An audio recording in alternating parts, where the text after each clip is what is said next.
El micrófono. Hola, buenas tardes. Me parece que la vez anterior se ha grabado sin... Bueno, hoy lo... bienvenidos a esta última clase de diseños de investigación. La semana próxima es la última semana de exámenes de este cuatrimestre.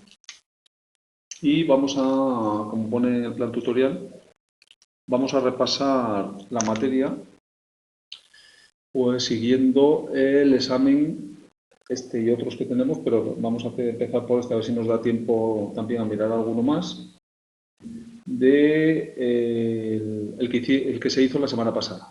Los compañeros que ya se presentaron la semana pasada y que hicieron este examen, pues me lo han pasado, lo he estado revisando y vamos a comentarlo por encima. Hoy no tenemos a nadie aquí en clase y por tanto me corresponderá a mí explicar cada uno de las preguntas y de los pasos que hay que dar. Hay que decir que en general es un examen muy asequible, casi diré yo incluso sencillo, sin querer parecer arrogante, si entendemos los conceptos fundamentales, ya que podemos llevarnos el formulario donde tenemos toda la sistemática para realizar los ejercicios. Si bien hay que tener algunos conceptos que son teóricos y que son fundamentales pues para comprender los ejercicios que nos proponen y qué es lo que nos pregunta. Bueno, sin más preámbulos, pasamos pues a comentar el examen que hemos dicho de la semana pasada, del 2019. Y en ella plantean esta primera situación donde distintos autores diseñan un experimento para analizar si el tiempo se organiza sobre la dimensión espacial izquierda-derecha. Dimensión espacial izquierda-derecha. Para ello presentaron verbos en la pantalla del ordenador a los participantes, quienes debían juzgar rápidamente si estaban en pasado o en futuro. Un grupo de participantes, grupo A, debían responder pasado apretando la tecla de la izquierda y futuro apretando la tecla de la derecha. Y el otro grupo B se les asignaba las teclas de respuestas a la inversa. Pasado con la tecla derecha y futuro con la tecla izquierda. Ojo con esto, que es un pequeño detalle, pero que hay que tenerlo muy en cuenta, la base fundamental para entender luego los problemas. La hipótesis que se plantea es que el tiempo se organiza en una dimensión espacial izquierda-derecha. Es decir, que a la izquierda estaría el pasado y a la derecha estaría el futuro. Y que va de la izquierda a la derecha. Eso es lo que dicen estos autores. Y para ello van a comprobarlo, pues, midiendo el tiempo de reacción cuando se pone en ese orden, cuando las palabras se ponen en ese orden, si es pasado o futuro, y si se pone a la izquierda o a la derecha.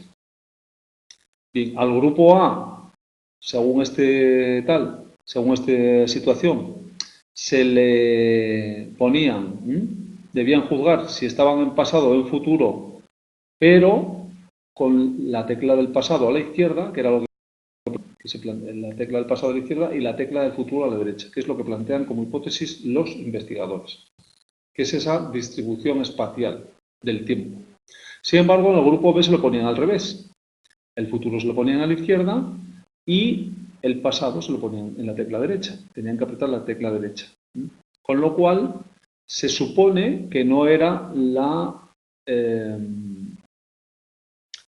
el procesamiento normal, el procesamiento natural del tiempo en el espacio. Con lo cual, ya tenemos ahí una primera enorme pista. Que los autores creen que el tiempo de reacción será menor cuando a los sujetos se les pone el pasado en la tecla izquierda y el futuro en la tecla derecha, que cuando a los sujetos se les pone el futuro en la tecla izquierda y el pasado en la tecla derecha. Esto es lo que quiere decir el trabajo. Imagine que en este trabajo participaron 100 personas que fueron distribuidas al azar y a partes iguales entre las dos condiciones experimentales, obteniendo que la media y desviación típica del tiempo de reacción de los sujetos del grupo A fue 250 milisegundos, fueron 250 milisegundos con una desviación típica. Ojo con desviación típica también, no sé por qué escribe tan gordo esto. Esto es transparencia.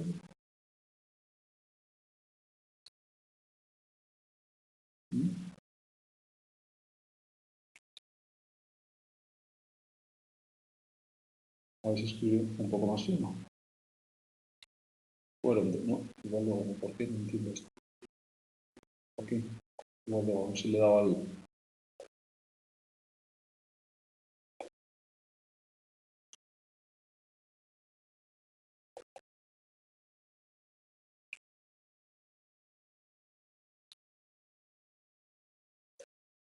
Ahora sale más fino.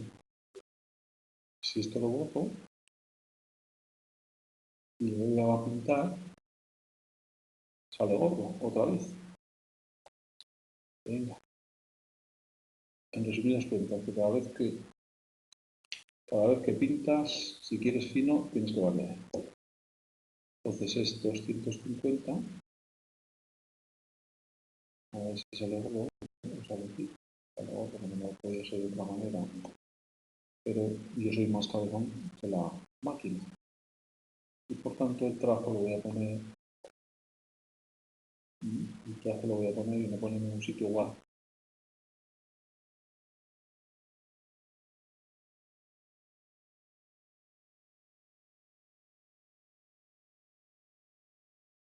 Me pone en un sitio guardado. Pero yo lo voy a poner aquí.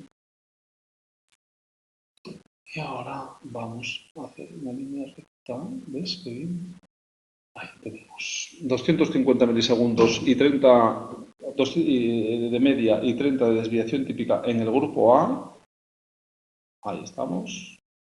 Y en el grupo B, 265 milisegundos y 35 de desviación típica respectivamente.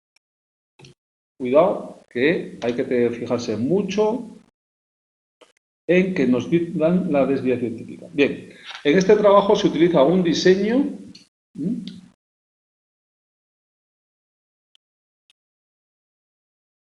de un con 4 niveles, de 2 muestras independientes, de 2 muestras relacionadas con asignación aleatoria.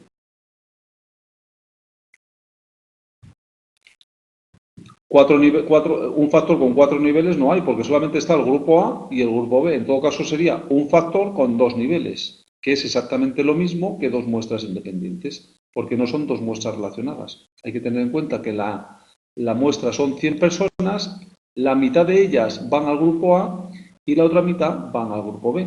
¿Cuándo serían muestras relacionadas? Si los 100 personas pasaran primero por la situación experimental A y luego pasaran por el nivel B. Serían muestras relacionadas, pero en este caso no es así porque asignamos 50 a cada uno. Bien, considerando exclusivamente a los participantes del grupo A, lo tenemos aquí, el intervalo de confianza para el tiempo medio de reacción con un nivel de confianza del 95% es aproximadamente, vamos al formulario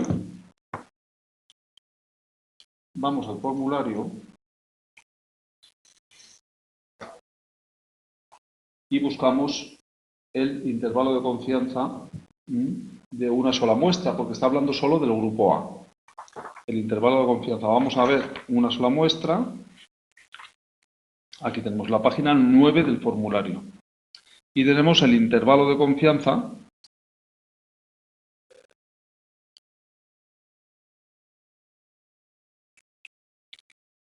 para la media desconocida, la varianza poblacional, porque esa es la fórmula que tenemos que aplicar. Por tanto, es una T de estudio. Es una T de estudio. Una varianza poblacional con la T de estudio. Y es la fórmula ¿Qué nos viene ahí? El intervalo de confianza, que lo pone aquí, es igual. No me gusta cómo ha quedado esto. No me gusta cómo ha quedado esto. Ya le daré a borrar y saldrá gordo. Que no se la jugada. Saldrá gordo. Es la media siempre es la media más menos el error máximo de estimación.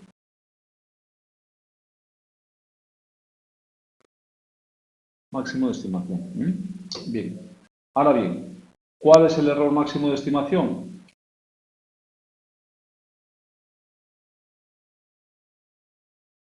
¿Cuál es el error máximo de estimación? Pues el error máximo de estimación, como lo tenéis ahí, el error máximo de estimación, en la página 9 lo tenéis claramente, es igual, desconocida la varianza poblacional, tenemos que utilizar la T. T. ¿De qué? De n-1. ¿Cuál es n? En el grupo A hay 50, pues entonces n es 49. n-1, punto y coma,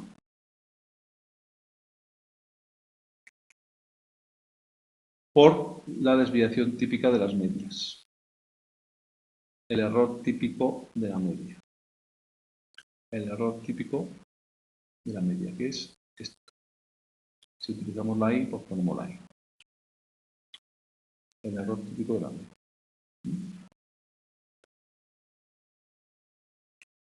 Ahora bien, la t de n-1, vamos a la tabla. Vamos a la tabla. Y en la tabla podemos comprobar que la t de n-1, ¿cuál es la t de n-1? Nos dan el 95%, el 0,95, un nivel de confianza del 95%. Como en los intervalos de confianza son siempre el intervalo de confianza, como sabéis es este, el intervalo de confianza, vamos, es igual a la media más menos. Entonces, como nos dan el 95%, vamos a la tabla de la t, miramos en la t de 49 grados de libertad, porque la n es 50, 50 menos 1, 49, y esto es la desviación típica de las medias, el error típico de las medias. Esto es igual a, si miráis la tabla, tenéis que mirar en la t de 49 que no hay, que es 50, la más próxima, de 0,975. Tenéis que mirar esa, la t de 50 grados de libertad y 975, que no es otro que 2,09. 2,009. Y el error típico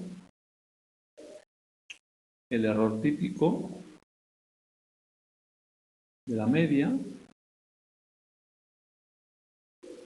voy a cambiarlo por la X que me gusta más, es igual a la desviación típica que nos dan dividido por la raíz de n-1. Si te dan la desviación típica, divide la desviación típica por la raíz de n-1, y si te dan la cuasi desviación típica, que sería la s de n-1, la tendríamos que dividir por raíz de n. Lo tenéis todo ahí. Y esto, que sería por 25, perdón, vamos, venga, no voy a hacer nada, por, ¿cuánto es el grupo A de la desviación típica? 30, pues entonces es 30 entre raíz de 49, que es 7, porque es n-1, todo esto da Esto da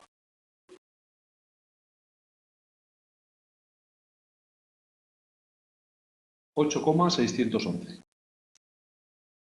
8,611.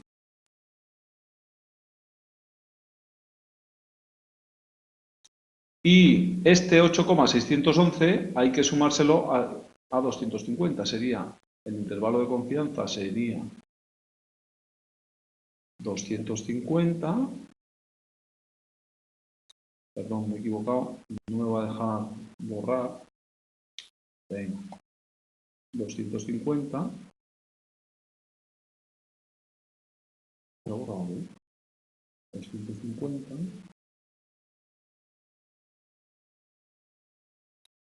250 más y menos 8,600. Que esto, si os fijáis, sería 258,61. Y que, por tanto, la respuesta correcta sería esta. Aquí hemos dicho que son dos muestras independientes. Que yo creo que es bastante sencillo. Y ahora pasamos de página y nos dice... a ver, ¿cuál es la pregunta aquí? No, debería pasar a... que habrá que... ¿Qué pasa aquí? ¿No me sale la pregunta o qué? Sí, aquí está. Cuidado con este, ¿eh? Si el objetivo del trabajo es medir los tiempos de reacción para comprobar que la percepción del tiempo se organiza sobre la dimensión espacial izquierda-derecha, ¿cuál de las siguientes formulaciones de las hipótesis alternativas refleja mejor este objetivo? Siempre poner, a la hora de plantear el problema, la hipótesis alternativa, la primera, y luego la hipótesis nula.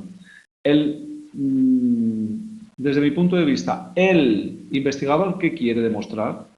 Que el tiempo se organiza en una relación espacial izquierda-derecha. Por tanto, los que tienen el tiempo organizado de esa manera tardarán menos, su tiempo de reacción será menor que los que tienen el tiempo organizado de otra manera espacialmente. Es decir, que el futuro lo pongamos a la izquierda y el pasado a la derecha, que es el grupo B.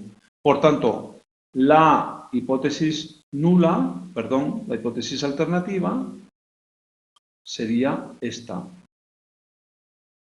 que la media del grupo A será menor que la media del grupo B.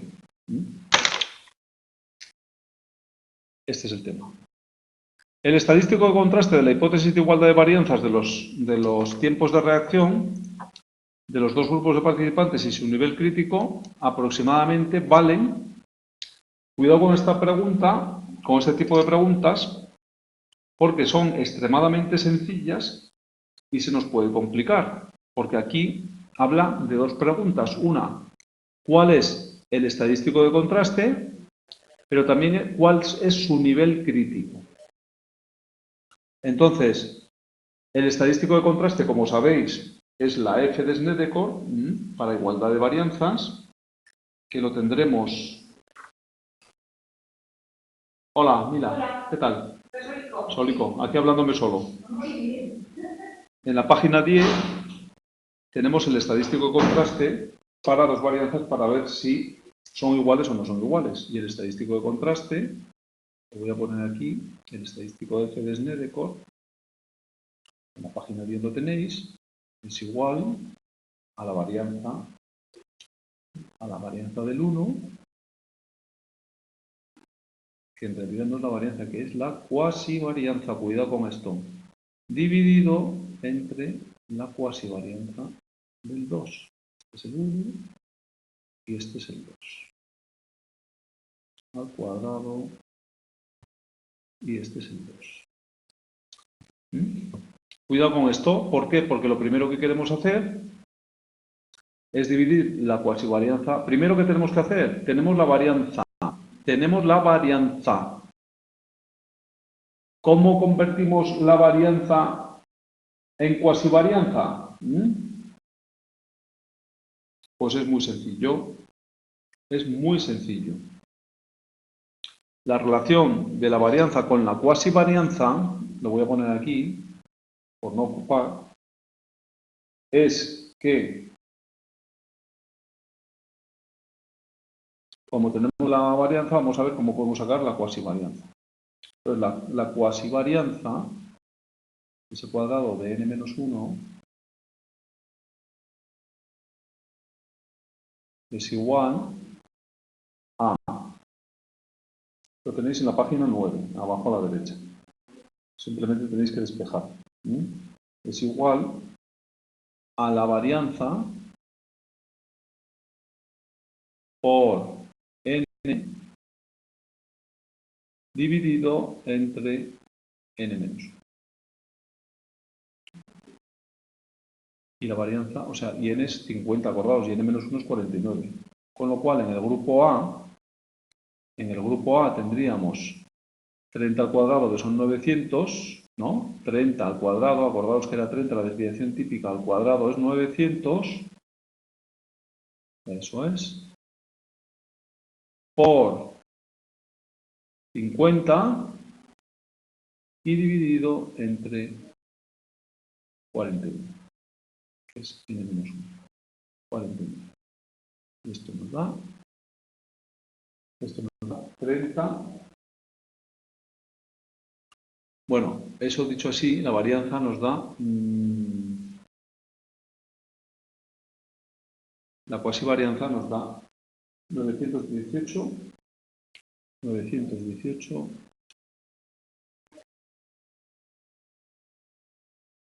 con 367. 3, 6 y 7. Lo mismo habría que hacer con la cuasivarianza de B. Esta es la de A. Y del grupo B, la cuasivarianza, la voy a poner aquí, la cuasivarianza del grupo B, la cuasivarianza del grupo B al cuadrado, y vamos a poner aquí B, tendríamos que hacer lo mismo que allí, que hemos hecho arriba, y nos da 1250. Ahora está aquí la madre del cordero, 1250. Aquí está la madre del cordero. ¿Por qué? Porque lo primero que solemos hacer es dividir la primera, la del grupo A, entre la del grupo B. Aquí hemos puesto el 1 y el 2, pero podríamos haber puesto A y B. Sí, y B. Podríamos haber puesto eso. Entonces dividimos 918 entre 1250. Y esto sí que nos da 0,73. Si dividimos 918,36 entre 1250, efectivamente nos da, es igual a 0,73. Pero, siendo en este caso la respuesta C la verdadera, porque nos da 0,73, dice que su nivel crítico es menor de 0,05. Es menor de 0,05. Y sin embargo, si vamos a la tabla, nos damos cuenta de que es mucho mayor que 0,05. Porque su nivel crítico es la probabilidad que ese valor deja por debajo de sí.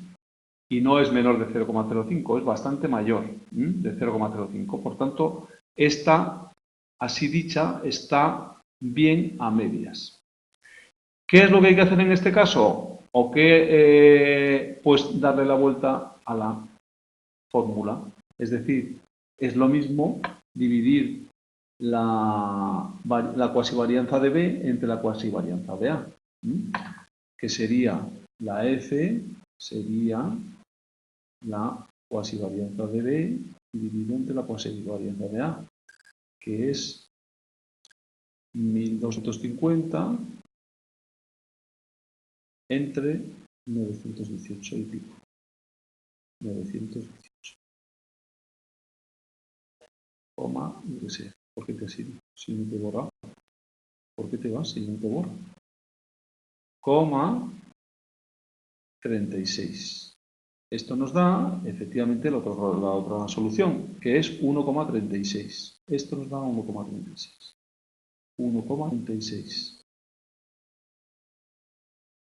Y entonces miramos la tabla, 1,36, miramos la tabla del valor de 1,36 para los lados de libertad del numerador y del denominador, que son 50, son 49, pero en la tabla solamente pone 50, y la probabilidad que nos da es mayor de 0,05. Es mayor de 0,05. De hecho, vamos a mirar la tabla. Este 1 es a la F de Snedecor en la página. Daros cuenta que nos ha dado el 0,95, el 0,95 de nivel de confianza.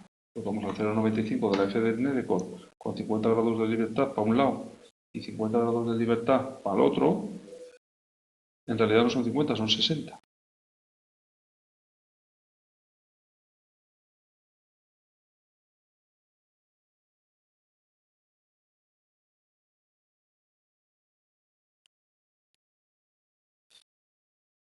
El 0,95 no es lo que nos han dado, pero estamos buscando la probabilidad que deja por debajo. Entonces aquí sale 50, 60, 50 grados en el numerador y 60 en el denominador, sale 1,559. Por lo tanto, tenemos que ir a mirar más arriba de 0,90. 50, 60 es 1,417. Es mayor todavía que 1,36. Por tanto, la probabilidad, el nivel crítico que deja por debajo es menor. La probabilidad que deja por debajo es menor que 0,90. Por tanto, es decir, entonces,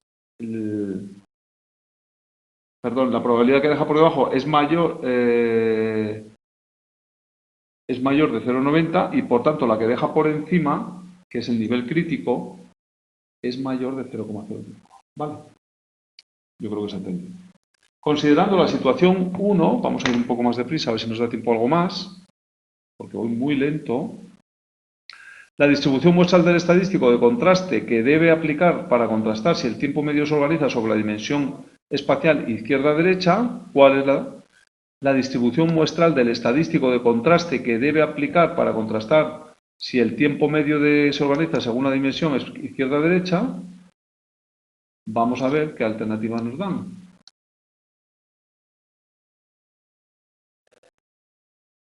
¿Esto qué es?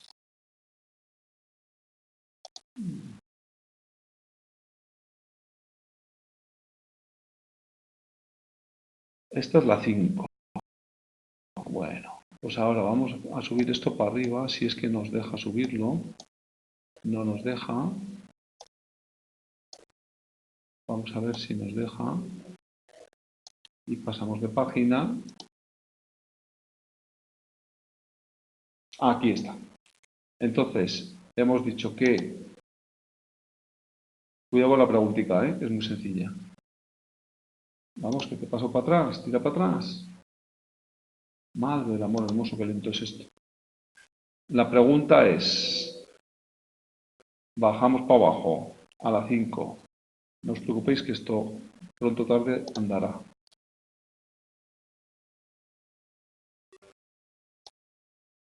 La 5 dice, considerando la situación 1, la distribución muestral del estadístico de contraste que debe aplicar para contrastar si el tiempo medio se organiza sobre la dimensión espacial izquierda-derecha es, y ya pasamos a la siguiente página y nos dan 3 alternativas. La F de Fischer, que no, que es para ver si las varianzas son iguales, la T de Student y la chi cuadrado asumiendo varianzas iguales. No, es la T de Student, claramente lo tenéis ahí, que es la comparación entre dos muestras independientes. Dos muestras independientes. Ahí lo tenéis, y lo tenéis en la página 10. Ahora bien, es asumir que son las varianzas iguales o que son desiguales. Como el estadístico que nos ha dado es mucho mayor su nivel crítico por de 0,05, pues entonces podemos asumir la hipótesis nula de que las dos varianzas son iguales. Y por tanto aplicaríamos la T de Student que tenéis en la página 10. Hay dos medias varianzas desconocidas. El estadístico para el contraste de la hipótesis de que el tiempo medio se organiza sobre la dimensión espacial izquierda-derecha vale aproximadamente, que sería aplicar esa fórmula, es la que tenéis aquí, en la página 10, que sería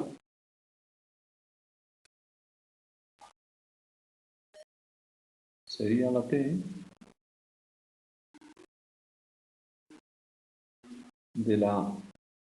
Ahí ponela ahí, pero a mí me gusta más la X. X1 menos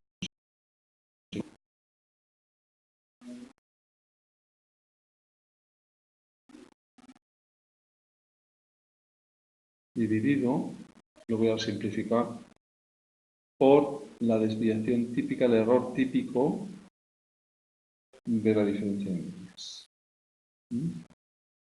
Que es ese chorizo que tenéis ahí, el error típico de la diferencia de medias. Y que esto da exactamente, habiendo calculado ya las cuasivariantes que hay que aplicar, pues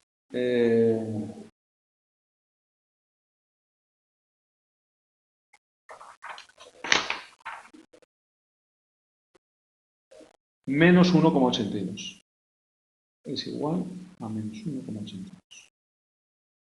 Menos 1,82. Eso es. Esta es la respuesta.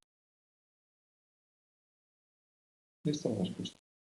El nivel de significación para tomar una decisión respecto a la hipótesis nula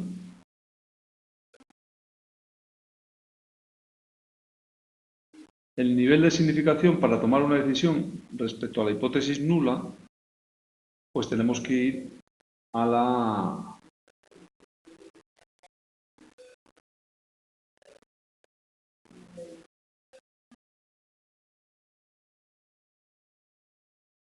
Porque es un contraste unilateral izquierdo. Acordaros de esto, es un contraste unilateral izquierdo. En este problema, suponemos que la primera media es más pequeña, la del grupo A es más pequeña que la segunda. Por tanto, nos situamos en la parte izquierda de la curva, es decir, aquí. Y el menos 1,82, vamos a ver a qué el menos 1,82, vamos a ver qué probabilidad deja por debajo. Vamos a ver qué probabilidad deja por debajo. Si deja menos de 0,01, la respuesta será la A. Si deja más de 0,05, la respuesta será la B. Y si deja entre 0,1 y 0,05, la respuesta será la C. Vamos a la tabla. Y, efectivamente, en la tabla, cuidado con los grados de libertad, es la T de Student con n menos 2 grados de libertad. Y entonces vamos allí. ¿Cuál es la menos 2 grados de libertad? Pues en 100 menos 2, porque es n1 más n2 menos 2. 50 más 50, 100 menos 2, 98. Total, que miramos la de 100 porque no hay otra. Entonces, miramos la tabla de 100 y buscamos el valor de... acordaros de que la distribución T es simétrica. La distribución T de Student es simétrica con media cero. Entonces, nos da igual buscar el positivo que el negativo. Aquí salen los valores positivos. Buscamos el 1,82. Y el 1,82 de 100 grados de libertad está entre el 0,95 y el 0,975. ¿Qué quiere eso decir? Pues, dándole la vuelta a la tabla al otro lado, es que está entre 0,050 y 0,025. Es decir, que la respuesta entre 0,050, sí, sería la respuesta C. La respuesta C. Esta sería la respuesta correcta, la C. Estaría entre 0,01 y 0,05, la probabilidad. Y aquí hemos dicho que la respuesta es esta. Y aquí hemos dicho que la respuesta es la C de esto. Bien, muy bien. Seguimos. Siendo la hipótesis nula falsa, la probabilidad de no tener para rechazarla corresponde al... Cuidado con esto, que esto es muy lioso. Muy lioso. Es decir, siendo la hipótesis nula falsa, acordaros que alfa es el error que cometemos, es decir, es el error que cometemos cuando rechazamos la hipótesis nula que es verdadera. Y beta es el error que cometemos cuando aceptamos la hipótesis nula siendo falsa. Beta. Por lo tanto, la probabilidad de no tener evidencias suficientes para rechazarla quiere decir que la aceptamos, la hipótesis nula, no la rechazamos y sin embargo es falsa. Por lo tanto, estaríamos cometiendo un error tipo B, que es beta. Aquí hay una manera de calcular el error tipo B, también. Vamos a ver si el estadístico de Cohen hubiera sido de 0,55, ¿cuál de las siguientes afirmaciones es verdadera? El estadístico de Cohen, que lo tenéis en la página, para calcularlo en la página 10, el tamaño del efecto, es una puntuación estandarizada, 0,055. ¿Qué tendríamos que hacer? Tendríamos que ir con ese 0,055 a la distribución normal, tipificada, de la página 33 y mirar a qué corresponde, a qué probabilidad corresponde el 0,55. Cogemos el 0, cogemos el 0,50 y vamos hasta el 0,55, que es 0,7088. ¿Qué quiere decir? Que esa puntuación, esta puntuación que está tipificada, deja por debajo de sí una probabilidad de 0,7088. Lo tenéis en la tabla. La tabla de la normal tipificada. 7088. Es que esto escribe muy lento, no es que yo sea. Y por tanto correspondería que el 70,88% de participantes del grupo B reaccionan. A ver, cuidado que hay aquí dos respuestas, vamos a pensarlo. Que el 70,88% del grupo B reaccionan con más rapidez que los del grupo A. No, hemos dicho que no, que es al revés. Que los del grupo A reaccionan más rápido, porque es coherente la organización espaciotemporal. Y por tanto tendríamos que la respuesta correcta sería la. El 70,88% del grupo B reaccionan más lento que los del grupo A. O podríamos decir que 1 menos el 70,88%, que sería el 29,12% de los del grupo B, tienen un tiempo de reacción más rápido que los del grupo A. Muy bien. Contamos sobre la situación 2. La tabla 2 muestra datos hipotéticos sobre la evaluación subjetiva del grado de efectividad de 3 métodos para tratar las migrañas. Hay 3 métodos. Siendo el primero un grupo placebo, es decir, cuidado con esto, el primero es un grupo placebo, que por tanto sería el control, la eficacia de cada método ha sido evaluada por una muestra diferente de individuos que padecían jaqueca. A mayor valor, mayor efectividad subjetiva del método. A mayor valor, mayor efectividad subjetiva del método. En el apartado de resultados, el experimentador ha proporcionado la siguiente tabla, que es esta que tenemos aquí. Y que me he preocupado de ponerla ahí. La tabla esta que tenemos aquí. Aquí tenemos y nos dan una serie de valores extraordinarios que, si entendemos los conceptos, pues son muy fáciles de completar. Entonces, primera pregunta sobre la situación 2. Se trata de un diseño aleatorio desequilibrado. Desequilibrado es porque tenemos aquí distintos n's en cada método. De 3 factores desequilibrados con un único nivel. No, señor. Los factores, aquí hay un solo factor que es el método. El método para curar las migrañas es un factor con 3 niveles. El grupo placebo, el método A y el método B. Y entonces el 3, dice el C, es de medidas independientes, sí señor, porque son medidas independientes, desequilibrado, sí señor, es desequilibrado porque tiene distinta n, efectos fijos. Entonces aquí la respuesta es claramente esta. Es un método de medidas independientes desequilibrados de efectos fijos. Esta es la respuesta correcta. Y ahora continuamos. Debido a que este diseño se analiza mediante un análisis de varianza, la hipótesis nula, cuidado con esto, la hipótesis nula siempre un análisis, esto es muy sencillo, es sencillísimo, lo veo muy sencillo este examen. Debido a que este diseño se analiza mediante un análisis de varianza, la hipótesis nula que debemos plantear es que esta no va a poder ser, porque aquí es hipótesis alternativa, ya solamente pueden ser las otras dos, ya por descarte.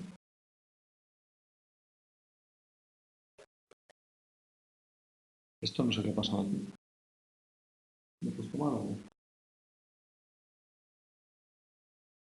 Ah, esto es la varianza, claro. Sí, es que al copiar y pegar ha salido. Esta hipótesis nula lo que contrasta son las varianzas. Lo que contrasta son las varianzas, pero no nos equivoquemos. El análisis contrasta las varianzas. Contrasta las medias. Y aquí tenemos la hipótesis nula, porque la hipótesis nula dice que las tres medias son iguales. Esta es la hipótesis nula. Y la hipótesis alternativa sería esta. Esta está bien. La hipótesis alternativa está bien, pero aquí lo que pregunta es la hipótesis nula. ¿Qué hipótesis nula debemos plantear? Esta hipótesis alternativa está bien, pero no es lo que nos preguntan. Nos preguntan la hipótesis nula, que es esta. Acordaros de esto y fijaros. Aquí. Lo que no sé es por qué me ha salido así, al copiar y pegar el... La suma de cuadrados para el factor método, que es inter, la suma de cuadrados para el factor método, vale aproximadamente, daros cuenta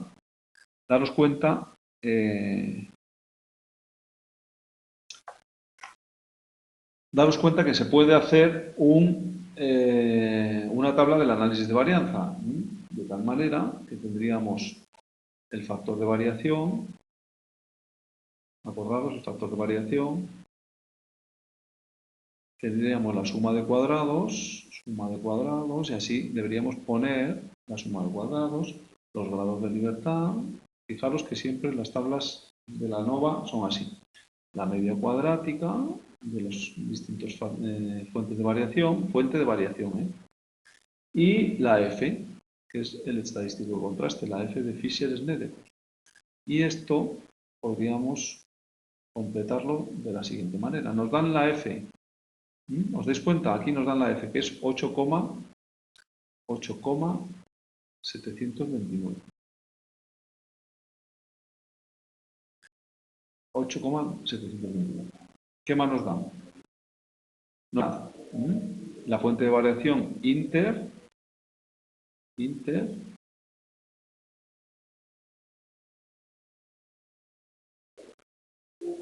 e intra.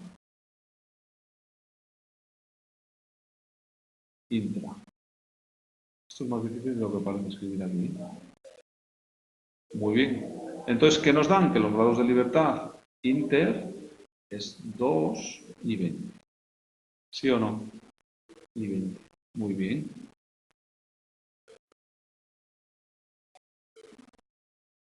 La media cuadrática del error,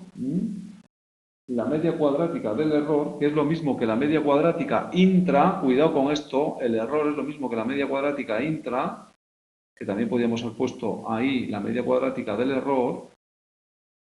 Tener muy en cuenta esto, es 2,119, por tanto la media cuadrática intra sería 2,129.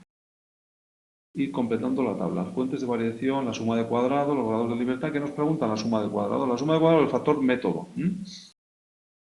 ¿Esto qué es? Es la división entre la media cuadrática inter y la media cuadrática intra o del error. Por lo tanto, podemos calcular la media cuadrática perfectamente. Y la media cuadrática, esta, si hacéis el cálculo, es decir, si multiplicáis esto por esto, la f por esto, porque la f es la división entre estas dos medias, si despejáis, os da 18,584. Y de aquí sacáis todo. 584. Es un poco lento porque esto escribe muy mal, Teniendo la media cuadrática tenemos la suma de cuadrados. ¿Por qué? Porque la suma de cuadrados la media cuadrática es la suma de cuadrados dividido entre los grados de libertad. Entonces, para saber la suma de cuadrados solo tenemos que multiplicar la media de cuadrados, la media cuadrática, por los grados de libertad. Y esto nos da 37, que es eso por 2, 168. 168. Y además, teniendo esta media cuadrática, que ya sabemos que la media cuadrática es la suma de cuadrados entre los grados de libertad, multiplicando la media cuadrática por los grados de libertad, nos da la suma de cuadrados del error o intra, que es 42,580. Ahí está. Muy sencillo este examen, por ahora, muy sencillo. Y que nos preguntan la media cuadrática, lo tenéis aquí, la media cuadrática del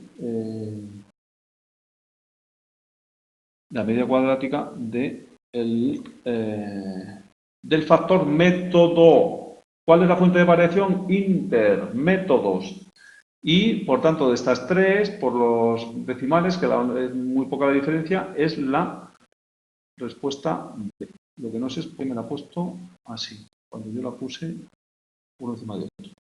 Sabiendo que las barras verticales son los intervalos de confianza, cuidado que tenemos aquí los intervalos de confianza, la gráfica que representa apropiadamente estos datos es, y aquí tenemos la gráfica,